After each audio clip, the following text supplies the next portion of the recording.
నమస్తే అమ్మా. కూటమి ప్రభుత్వం పనితీరు ఎలా అనిపిస్తుందమ్మా మీకు? కూటమి ప్రభుత్వం వచ్చాక ప్రజలు ఎంతో విలాసంగా జీవిస్తున్నారు. ఎందుకంటే కూటమి ప్రభుత్వం అంటే ప్రజలకి సేవ చేయడానికి వచ్చిన ప్రభుత్వం ఇది, ప్రజలకి అండదండగా ఉండే ప్రభుత్వం ఇది. ఇప్పుడు జగన్మోహన్ రెడ్డి గతంలో ఇచ్చిన పథకాలు ఏంటి? ప్రజలకి డబ్బులు ఇచ్చి లబ్ధి పొంది మబ్బులో పెట్టాడు, ప్రజలకి జీరో ఖజానా చేశాడు. నువ్వు జీరో ఖజానా చేసి నువ్వు ప్రజలకేదో సేవ చేశాను, ప్రజలకేదో డబ్బులు ఇచ్చానని చెప్తే అది జీరో ఖజానా చేసి ప్రజలకి ఇంకా రావాల్సిన లబ్ధి లేకుండా నువ్వు చేసేసావు. ఎందుకు? నువ్వు చేయుతా ఇచ్చావు. ఏం సుఖం అది? 45 సంవత్సరాల వయసు వాళ్ళకి చేయుతా ఇచ్చావు. ఏం సుఖం అది? పనికొచ్చే వాళ్ళకి, నిరుద్యోగ యువతలకి ఎవరికైనా ఉద్యోగం ఇచ్చావా? అసలు ఎవరికైనా నిరుద్యోగ యువతలకి అసలు ఎవరికైనా బాగు చేసావా? నువ్వు నెట్ సర్వీస్ వాళ్ళకి పొట్టగొట్టావు. నువ్వు ఎవరికి బాగు చేసావు? నువ్వు ఎవరికి బాగు చేయలేదు. నువ్వు డబ్బులు ఇచ్చి ప్రజలకి మబ్బులో పెట్టి ఆడవాళ్ళ దగ్గర లబ్ధి పొందాలనుకున్నా అదే ఆడవాళ్ళు నీకు ఓడించారు. నువ్వు మళ్ళీ వచ్చే ఆలోచన నీకైతే ఉంది కానీ ప్రజలకైతే లేదు నేను తెచ్చుకోవాలని.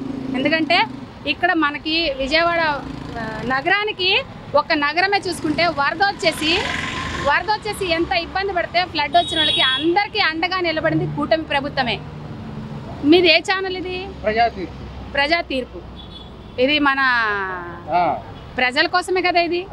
అందుకని చెప్పేసి ఈ గవర్నమెంట్ ఖచ్చితంగా ఏదైతే ఆయన సూపర్ 6లో మాట్లాడారో అవన్నీ అమలు చేసుకుంటూ వస్తారు. మెగా డిఎస్సీ మీద సంతకం పెట్టారు, అన్నా క్యాంటీన్ వచ్చింది, పెన్షన్ ఇచ్చారు, అన్నీ ఇంకా ఉన్న చెప్పిన సదుపాయాలు కూడా అన్నీ చేసుకుంటూ వస్తారు. నారా చంద్రబాబు నాయుడు గారు, పవన్ కళ్యాణ్ గారు, భారతీయ జనతా పార్టీ కలిసి ఈ 3 ప్రజలకి అండగా ఉంటారు. ఖచ్చితంగా రానున్న రోజుల్లో కూడా వాళ్లే ఉంటారు స్థిరస్థాయిగా. ఎందుకంటే ప్రజలకి ఎవరు మంచి చేస్తారనేది, అభివృద్ధి ఎవరు చేస్తున్నారనేది, రోడ్ల అధ్వానం ఎప్పుడైనా రోడ్ల గురించి ఆలోచించావా జగన్మోహన్ రెడ్డి?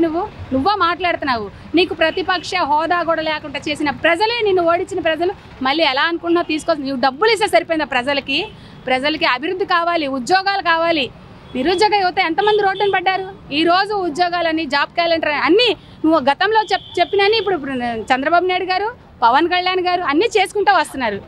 ఖచ్చితంగా ఈ గవర్నమెంట్లో ప్రజలు ముందు అసలు మానవత్వం చచ్చిపోయింది, అది బతికించుకుంటూ ప్రజల్ని కాపాడుకుంటూ రాష్ట్రాన్ని సుభిష్టంగా అభివృద్ధి అంచెనంచెగా తీసుకొని నారా చంద్రబాబు నాయుడు గారు, పవన్ కళ్యాణ్ గారు, భారతీయ జనతా పార్టీ ముగ్గురు కలిసి రాష్ట్రాన్ని మంచిగా ఒక ఎలాగైతే ఇతర రాష్ట్రాలు ఎలాగైతే ఎదిగారో అలాగే ఇక్కడ ఆంధ్రప్రదేశ్ కూడా మంచి చేసుకుంటూ వస్తారు. ఖచ్చితంగా నువ్వు రానున్న రోజుల్లో నేను వస్తాను, నేనే పథకాలు ఇచ్చాను, ప్రజలకి డబ్బులు ఇచ్చాను, లబ్ధి పొందు అనుకున్నావు.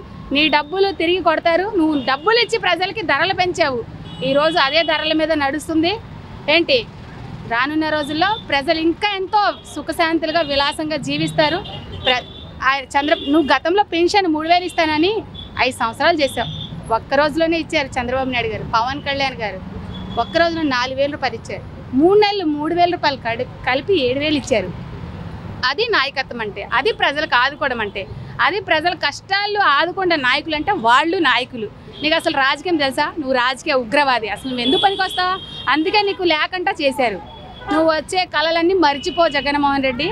నువ్వు మీ బాబాయిని గొడ్డలు పెట్టి నడిపితే ఈరోజు కూడా నువ్వు అది తీసుకొని బయటికి రాలేదు.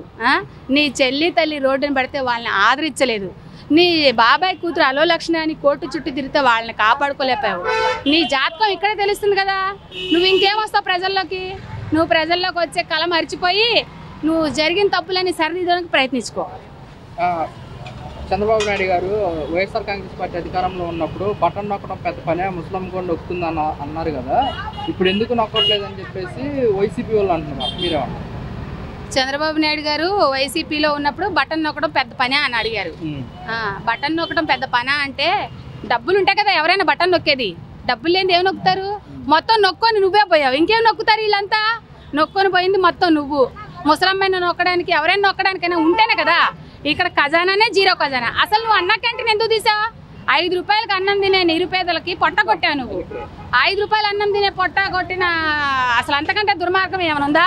ఆకలి తీరుస్తారు ఎవరన్నా సరే, ఏ గవర్నమెంట్ కాదు కదా, సామాన్యులు కూడా ఆకలి తీరుస్తారు. అలాంటిది నువ్వు గవర్నమెంట్లో ఉండి పొట్టగొట్టావు. అలాంటిది అన్నా క్యాంటీన్ తీసుకొచ్చారు. జీరో ఖజానాలో ఇంత అభివృద్ధి చేసుకుంటూ వస్తున్నారంటే ఇంకా రానున్న రోజులు కూడా అభివృద్ధి జరిగిందని చెప్పి సభాముఖం తెలియజేస్తున్నాను.